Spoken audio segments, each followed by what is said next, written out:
Between 1914 and 1918, a revolutionary new theatre of war was created, the air. It brought sights never seen or imagined before. There were massive dogfights. I can see the scene now. It was just like a cloud of flies in the sky. All moving quickly, of course, very quickly, and diving. There were terrible crashes, and a casualty rate which, at times, meant pilots were almost certain to be killed. I kissed my mother. I cleared everything right up, and I said, "Goodbye, Mum. I don't think I shall ever see you again." And that is the attitude you had to take. You were going to die. This air war saw aeroplanes which somehow took off from a platform on a ship's guns. And the invention of a radical new concept, the aircraft carrier. It fueled a technological arms race as designers on both sides sought to outwit each other. A race which ushered in the modern age of fighters and bombers. And a new breed of hero, the ace. Now this war in the skies can be seen as those pilots saw it, in color.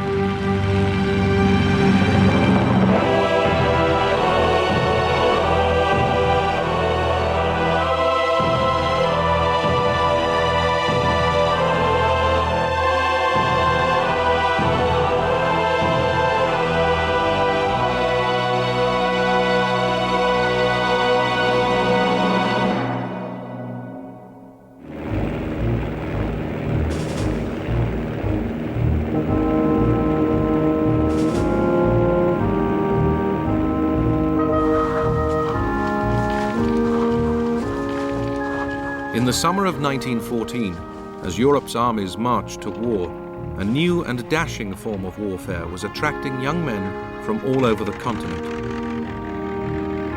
In Britain, they queued up to join what was called the Royal Flying Corps. The minimum age for a budding pilot was 17. The main theatre for these teenage pioneers would be the Western Front in France, once they'd got past the recruiting office.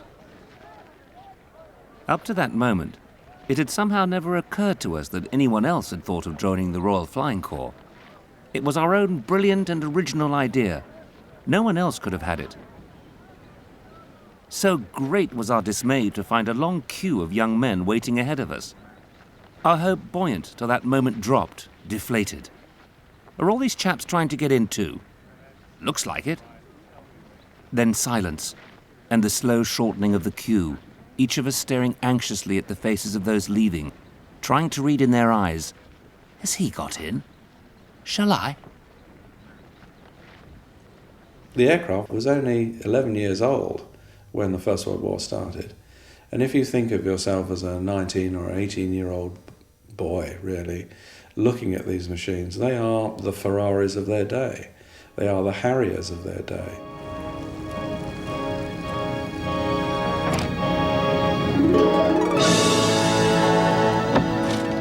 Flying, with all its early craziness, had only just begun.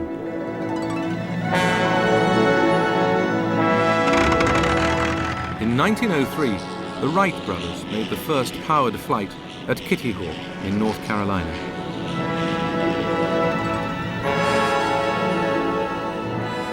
Military commanders began to realize that flight might be useful for war.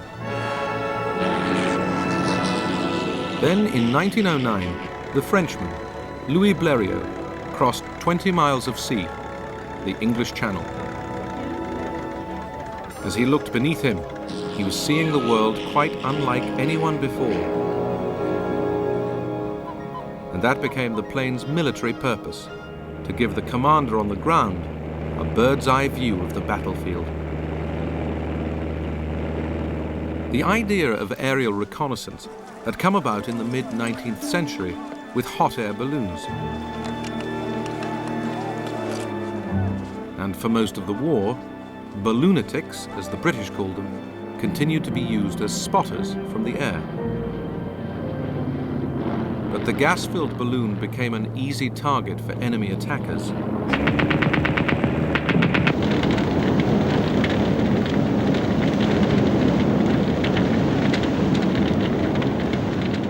To make life safer, from 1916 onwards, balloonatics were allowed to use the folding parachute, which had first appeared in America 30 years before.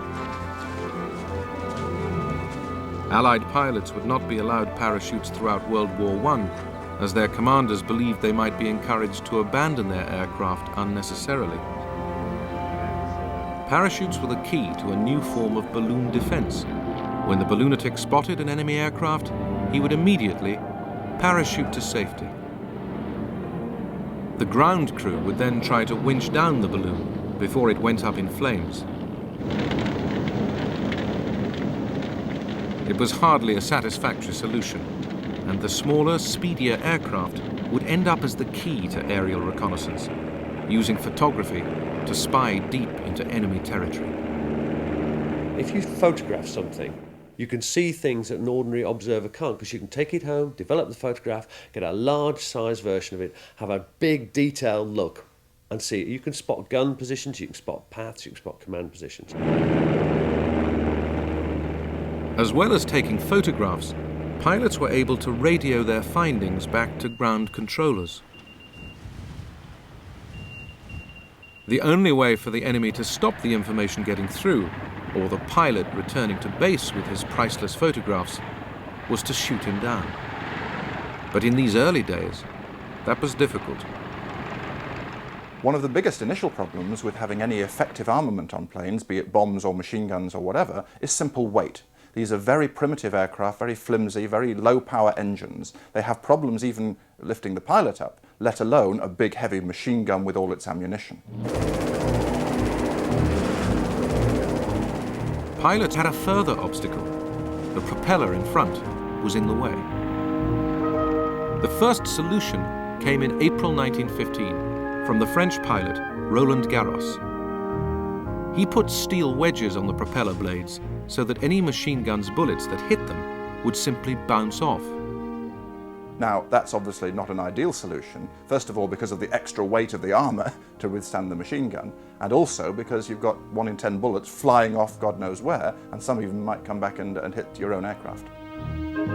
Despite those dangers, Roland Garros shot down 5 German planes in 2 weeks. Their pilots never knew what hit them. But then Roland Garros was forced to land in German-held territory. The Germans immediately saw why this aircraft was so successful, and we are really only talking about one aircraft, which cut a swathe, relatively speaking, through the German Air Force at this time. As soon as they saw the crudity of it, or how they were trying to achieve this firing through the propeller, that they handed the whole machine over to a very talented, very brilliant Dutch designer called Anthony Fokker. Fokker solved the problem and revolutionized the future air war by inventing a gear that synchronized the machine gun's fire with the propeller's movement, ensuring the bullet would always miss the blade. Soon, German pilots were perfecting the tactics which would bring slaughter to the air. We could see it was a German machine, and when it got above and behind our middle machine, it dived onto it like a huge hawk on a hapless sparrow. I was very thankful indeed to return from this outing. Allied aircraft were defenseless. 1915 saw what became known as the Fokker Scourge. An Allied pilot's life was measured in days.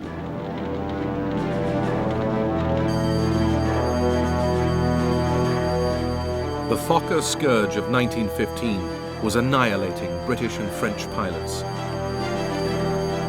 But the army desperately needed its eyes in the air. Every day, replacements straight from flying school arrived in France. At the time I went to France to fly a fighter aeroplane, I had not even flown the type which I was to fly over the lines the next morning, let alone not having received any fighting instructions. Many went out with as little as 5 hours training. The 2 lads I crossed the channel with and talked to on the boat both shot down before I'd been over the lines. People were being killed every day. My best friend was there one evening, and he wasn't there the next day at lunch. This was going on all the time. You had nobody at your side. Nobody who was cheering with you, nobody to look after you if you were hit. You were alone. You fought alone and died alone. There are certain instances whereby pilots would arrive in the morning as replacements and be dead by the afternoon and hadn't even unpacked their kit.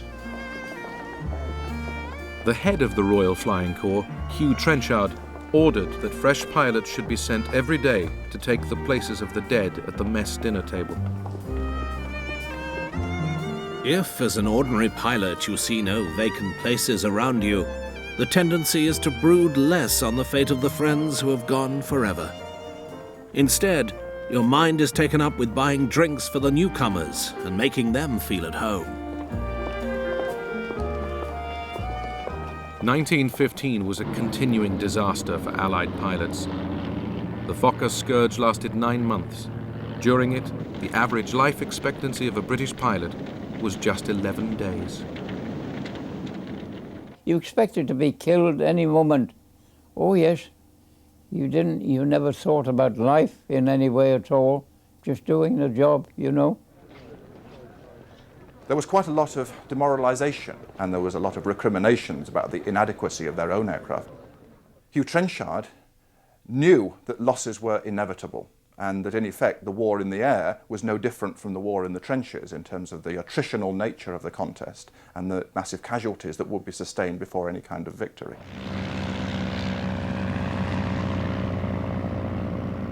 By the summer of 1916, the Allies had caught up in the technological arms race.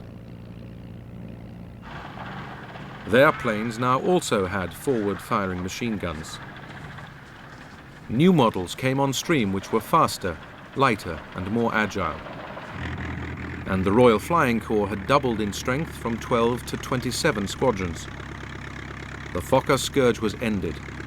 For the Allies it was an immense relief, as by now the Flying Corps was more necessary than ever.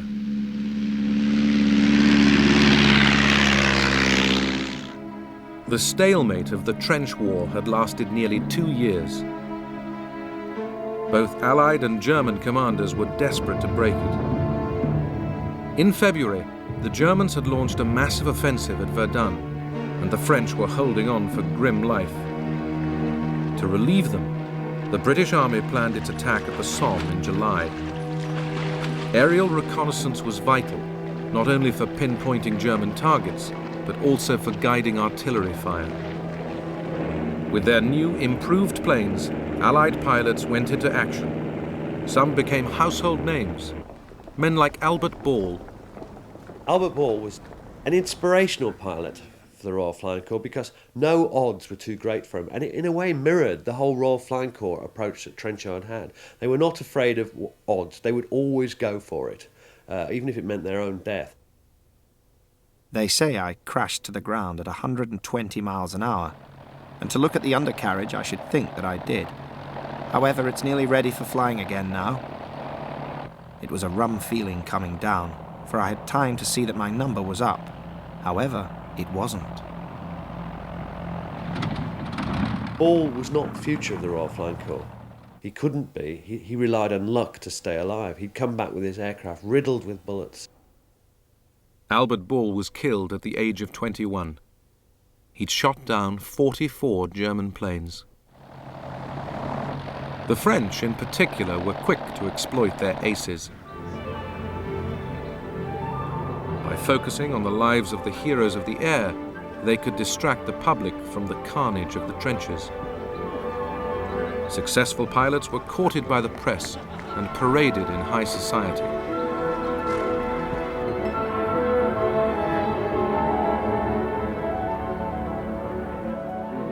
The Germans, too, were quick to celebrate their aces. In the German service, it was actually used as a positive tool to boost morale, but also not only boost morale amongst the pilots, but also to create heroes for the population back home. So we get scores being published, we get people, pilots competing with each other, and medals are actually given for shooting down a certain amount of aircraft. The best-known German ace was Manfred von Richthofen, the Red Baron. Von Richthofen would shoot down 80 enemy planes, more than any other pilot in the war. I am a hunter. When I have shot down an Englishman, my hunting passion is satisfied for just a quarter of an hour. Von Richthofen became the icon of a romantic view of the air war. Individual knights in shining armor of airborne steel, locked in hand-to-hand combat. To be alone, to have your life in your own hands, to use your own skill single-handed against the enemy. It was like the jousts of the Middle Ages, the only sphere in modern warfare where a man saw his adversary and faced him in mortal combat, the only sphere where there was still chivalry and honor. If you won, it was your own bravery and skill. If you lost, it was because you had met a better man.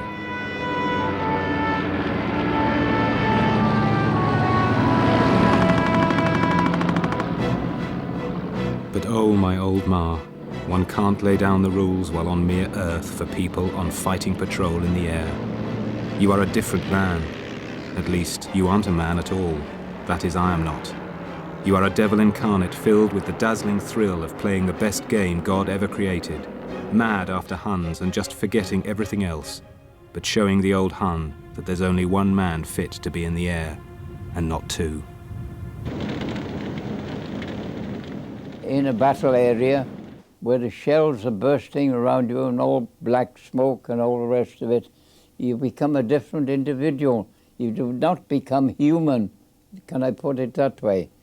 You do not, in a sense, become human. You're a war machine, and so that's what you do. By April 1917, the Germans were again forging ahead in the tit-for-tat arms race. Part of their advantage was tactical. They began to operate in squadrons of 14 aircraft called Jasters, sending 3 or 4 Jasters over the lines at a time. These massive groups became known as the flying circuses. The Jasters led to the first great scenes of squadrons rather than individuals dueling, the famous days of the dogfights.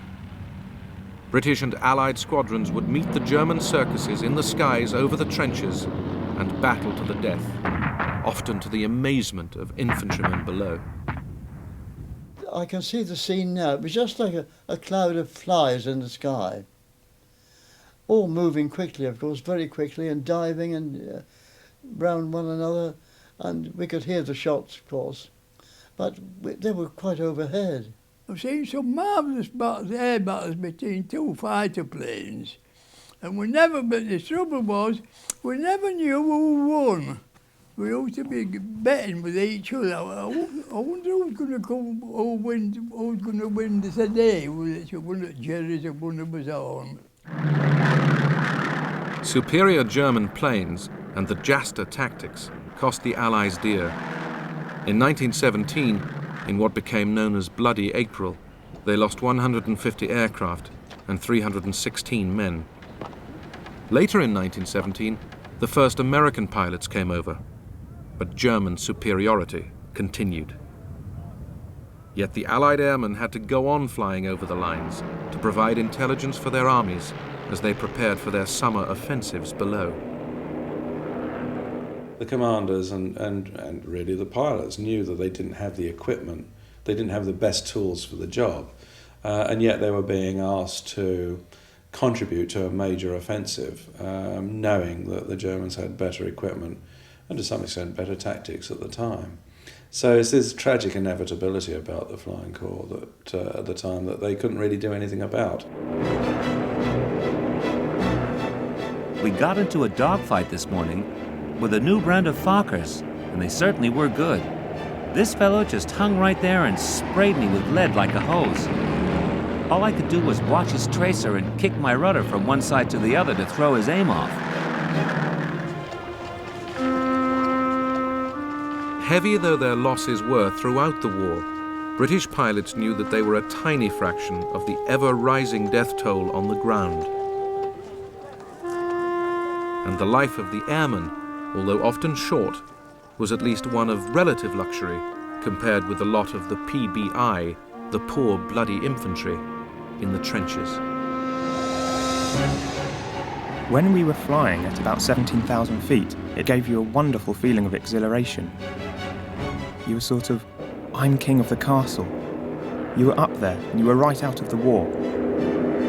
I'd been in the infantry and we were always lousy, filthy, dirty, and very often hungry, whereas in the flying corps, it's a gentleman's life. When they were on the ground, the pilot's life was very strange because they faced death on a daily basis in the skies, but then they'd fly back to their airfield, and there they had a comfortable mess, good food, decent bed to sleep in. It's quite lovely tootling back from patrol in the evening, knowing your day's work is done with the west aflame and the east dimly mysterious. So here I am, all alone in the gorgeous May sun, and a little finicky breeze making things so nice. I can just hear the guns going, but bar that, the war seems very far away. Thank God.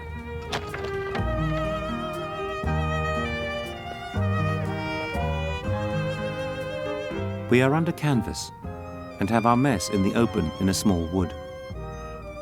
It is very nice when the weather is hot, as it has been lately.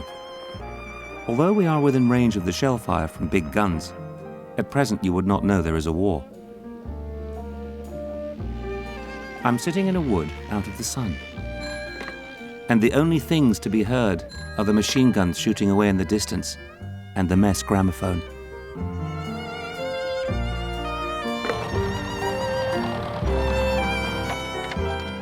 We live well. We went down to Boulogne and got an ice cream freezer, and we're the only outfit at the front that has ice cream for dinner each night. In the midst of life, we are in death. And in the midst of death, we managed to have a hell of a lot of fun. Bronx cocktails, chicken livers en brochette, champagne, strawberry ice cream, and Napoleon brandy.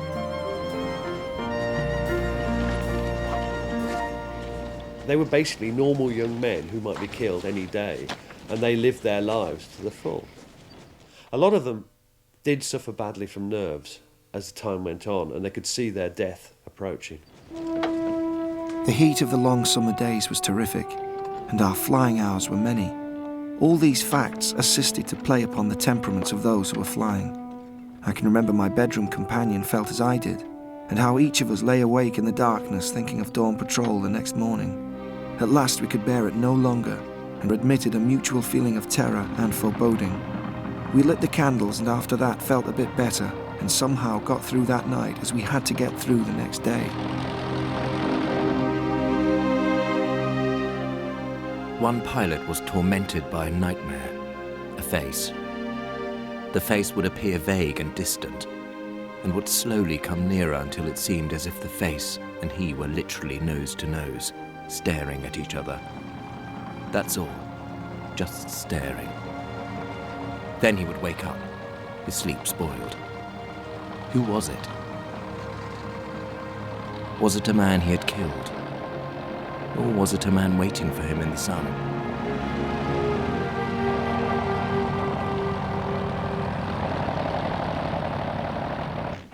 Even the apparently invincible Red Baron, though he may have been free from fear, was not immune from death. It was a prospect he almost seemed to welcome. A glorious death. Fight on and fly on to the last drop of blood and the last drop of petrol, to the last beat of the heart and the last kick of the motor. A death for a night. A toast to his fellows, friend and foe.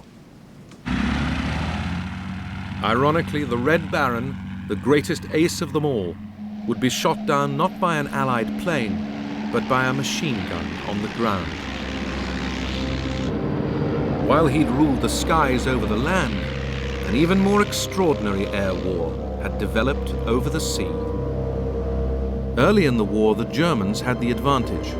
Their Zeppelin airships enabled them to range right across the North Sea. The British responded with their own airship, the submarine Scout. It could fly at nearly 50 miles an hour, and like the Zeppelin, its key purpose was reconnaissance. Britain was under attack by U-boats. They had to be spotted. In early 1915, the call went out throughout the Navy for volunteers to form a new naval air service. A signal came round to all the battleships and battle cruisers in the Grand Fleet, saying that each captain was to recommend one young officer of about 18 or 19 or 20 for special service. When we got to the Admiralty, we were escorted into the room of the First Sea Lord, Lord Fisher, whose opening remarks were, "You young gentlemen are going to fly. You'll probably be dead within a year, or you may get the Victoria Cross. But you've been selected to start a new airship service, which will be the counter to the U-boat menace we have in this war. If you don't want to fly, come and tell me in 48 hours' time." Few hesitated to join up and fly high. To fly a ship on a nice day was a really delightful experience. One felt the air was entirely one's own. You could go where you liked within the ship's range, fly at what height you liked, what speed you liked.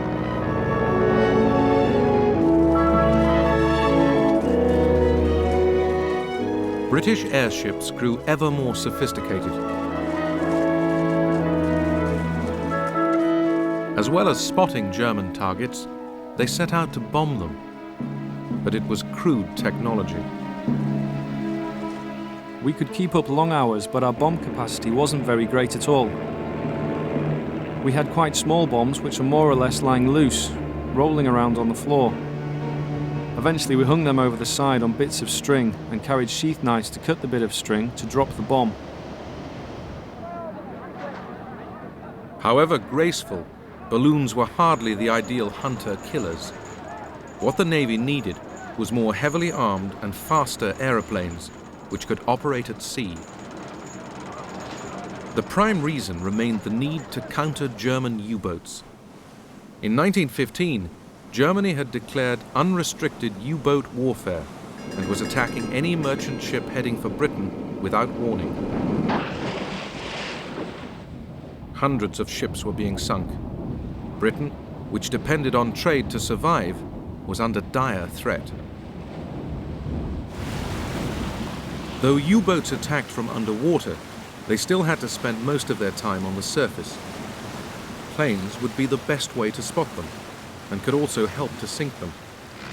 But finding a way of enabling these early short-range planes to cover wide tracts of sea presented huge technological challenges. The Royal Naval Air Service's greatest contribution to air warfare was pioneering the use of aircraft at sea. Early on in the war, these airplanes would be float planes. The wheels of these planes had wooden floats attached, so they could take off and land on water. But getting the early float planes into the air was a painful business. To get the float plane onto the surface of the sea, you have to stop the ship and use a crane to lift it over the side. This is uneconomic, it wastes time, wastes energy. Taking off from the surface needs an awful lot of power, and the floats are heavy, cumbersome, and they slow the plane down. Then to get the plane back on board, the same process. Landing the plane on the sea, stopping the ship and hoisting the plane up had to be reversed. It was an amazing sight.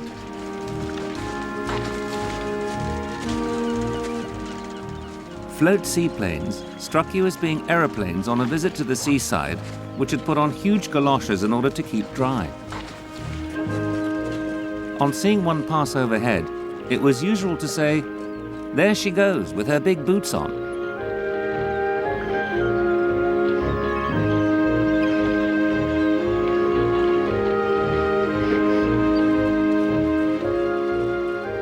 How to transport their seaplanes bedeviled all the warring nations.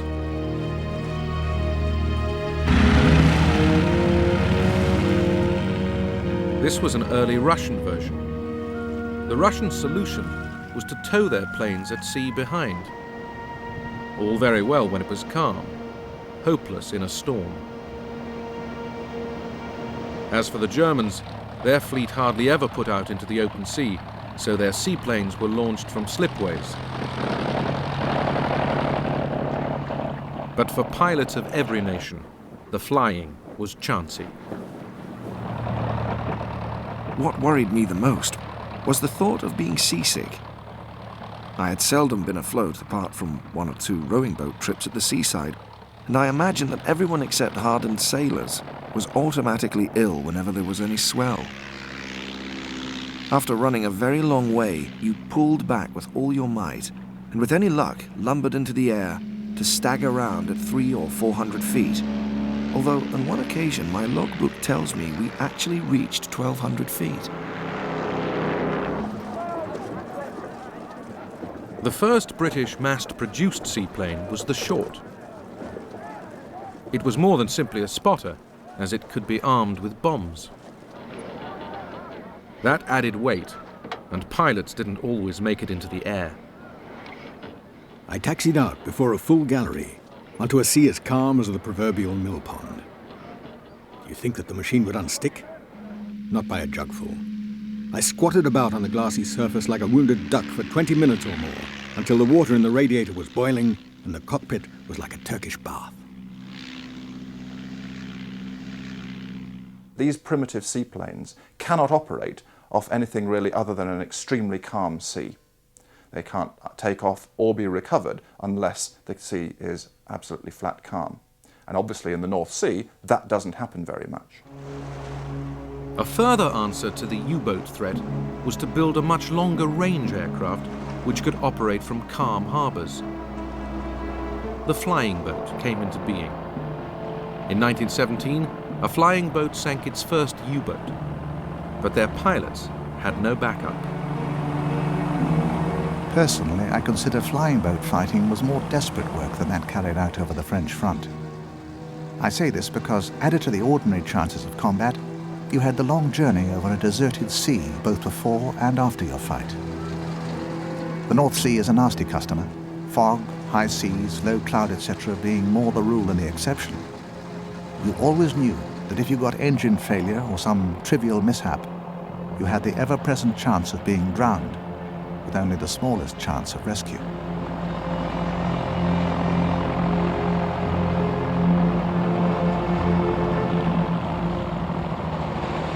The real solution was to enable seaplanes to take off and land back on ships. Some extraordinary experiments began with the Sopwith Pup. When one was required to fly off, the platform was quickly rigged up, with planks on the turret right up to the end of the guns. With the guns at a certain degree of elevation, the total slope of the platform was slightly downward. That gave a run for the aircraft of about 75 or 80 feet.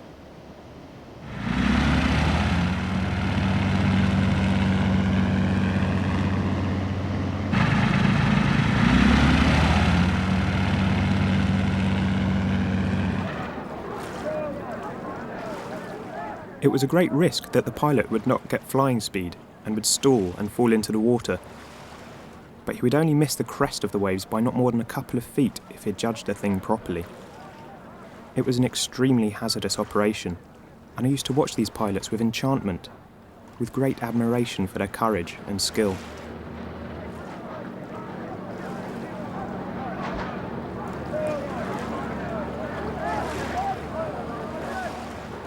The Royal Naval Air Service was blessed with a great number of innovators, people who were amazingly curious about what could be done with a machine.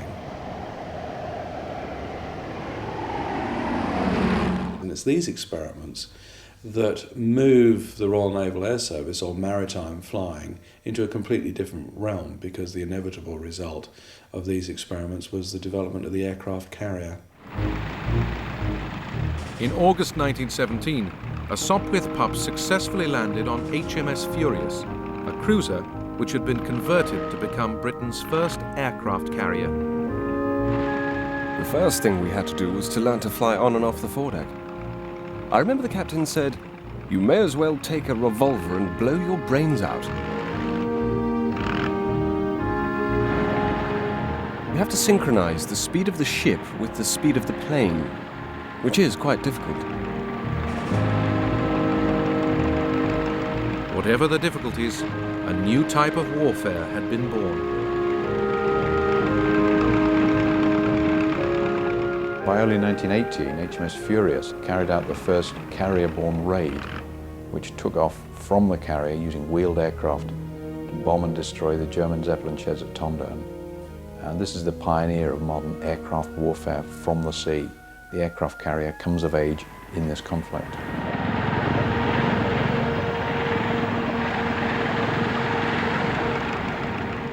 At the same time, yet another technological breakthrough was happening on land. The birth of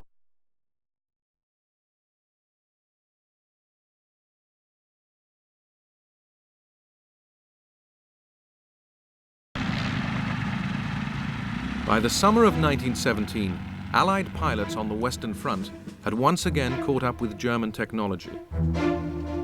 Now both sides would pay more attention than ever before to a new phenomenon the war had brought. Aircraft had been used for bombing from the outset, but now large numbers of older reconnaissance planes were being converted into bombers. Special bomb attachments were fitted, and by 1917, they were in regular use by the Allies. They came in a box, a half a dozen at a time, wrapped in cotton wool. We had no instructions, so we got the bombs, unscrewed the top, and when we wanted one of those detonators, I'd just say, "Chuck us a detonator, Charlie." I practiced bomb dropping by day and night in all kinds of weather, into and with the wind, and from all heights up to 2,500 feet. In the centre of the aerodrome, a large circle had been painted in chalk, and OK consisted of dropping the bomb so that it fell anywhere within this circle. Bombing was used to try and interfere with the movements of enemy troops. They would try and attack bridges, they would try and attack railway tracks, stations, railway junctions, anything that could impede the enemy.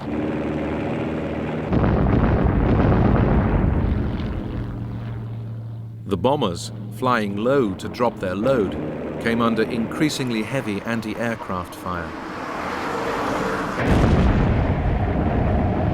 The British called it Archie.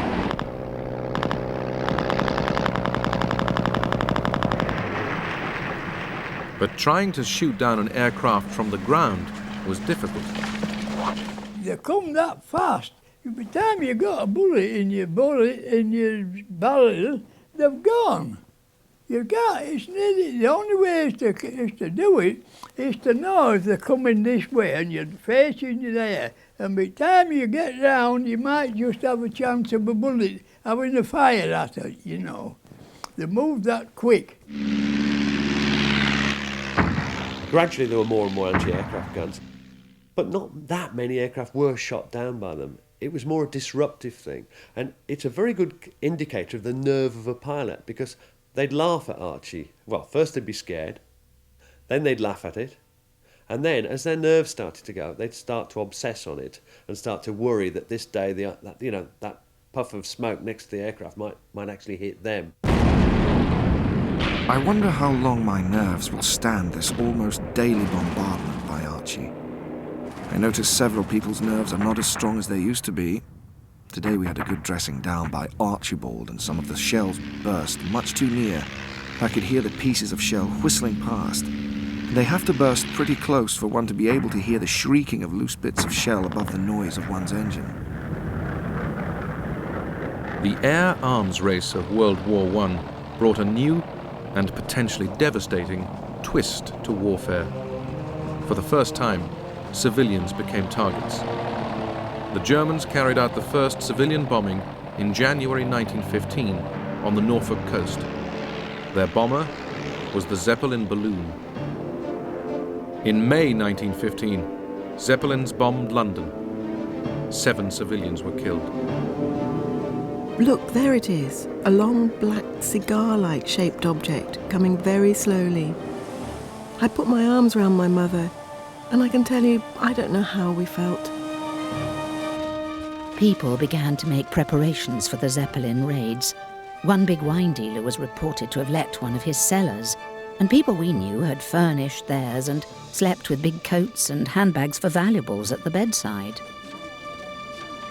The Zeppelin raids have a great psychological advantage at first against Britain, because Britain has always seen itself, ever since medieval times, as a secure island fortress. Nobody can touch us as long as we retain our control of the seas. They don't kill that many people compared to the later bombings of World War II, but it's the sheer novelty of being suddenly under threat from the air that causes more panic than one might expect, given the statistics. Zeppelins were slow and vulnerable, and the Germans developed a new long-range bomber, the Gotha. In the summer of 1917, squadrons of Gothas took off from Ostend in Belgium to attack England. I could now discern a lot of big machines in good formation flying east. I dived on the rearmost machine and fired a whole drum at close range. I had the satisfaction of seeing my tracer bullets strike all over his fuselage and wings. But beyond causing the Gotha to push his nose down a little, it had not the desired effect. I was very disappointed. How insolent those damn Boche did look, absolutely lording it over the sky of England. I was absolutely furious to think that the Huns should come over and bomb London and have it practically all their own way. The Germans deliberately fly over in these big white-painted bombers over London by day to show that they can do it and that they're invulnerable at the time to the British fighter opposition. So it does have a significant initial impact, again, like the Zeppelins, in terms of the panic that's created because of the novelty of the delivery means. In the raid on London, 162 people died. To calm the nation, a crack squadron from the Western Front was quickly dispatched home to provide air cover for the capital. The South African general Jan Smuts was appointed to devise a new home defense strategy. He introduced a series of early warning systems, explosive rockets called maroons, police whistles and placards, as well as new anti-aircraft weaponry. The defences proved effective, so the Germans turned to night bombing. Poor dear Mary is dreadfully nervous, so we ensconced her in the first floor passage in a very safe place. Then Phyllis and I stole away to the top window. I've never seen such a sight. The sky seemed full of shells. Then there was a dead pause, very terrifying after all the noise. Then, coming from the east, we heard the hum of machines. We nearly killed ourselves trying to spot them, but we could see nothing in the fog.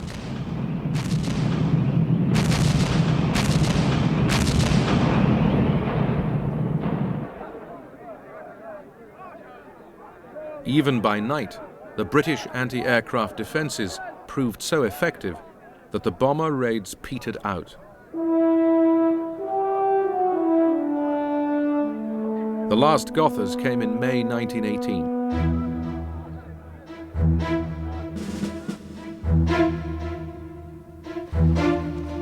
The British had also developed their own heavy bombers, like the Handley Page, which had the range to attack targets in Germany.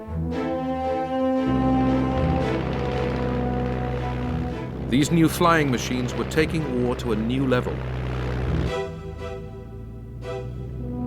In 1918, General Smuts prophetically wrote, "As far as can be foreseen, there is no limit to the scale of aviation's future independent war use, and the day may not be far off when aerial operations, with their devastation of enemy lands and destruction of industrial and populous centers on a vast scale, may become the principal operations of war." What's most distinctive about the air war in World War I is how quickly it evolves. You start out with very, very primitive techniques, observation balloons and observation aircraft. By the end of the war, you've got strategic bombing, fighter squadrons, carrier air power, and the whole panoply of air power as it would later evolve during the century. For all the strategic and technological change that lay behind it, the war in the air ended up with individuals in their small machines fighting a latter-day hand-to-hand combat. The cost to them was very high. These young pilots may have died in their thousands rather than the millions in the trenches, but their chances of survival were every bit as low.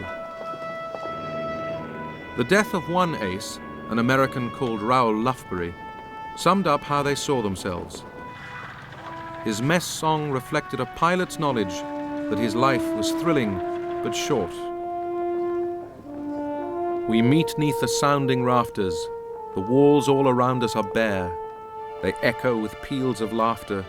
It seems that the dead are there. So stand by your glasses steady.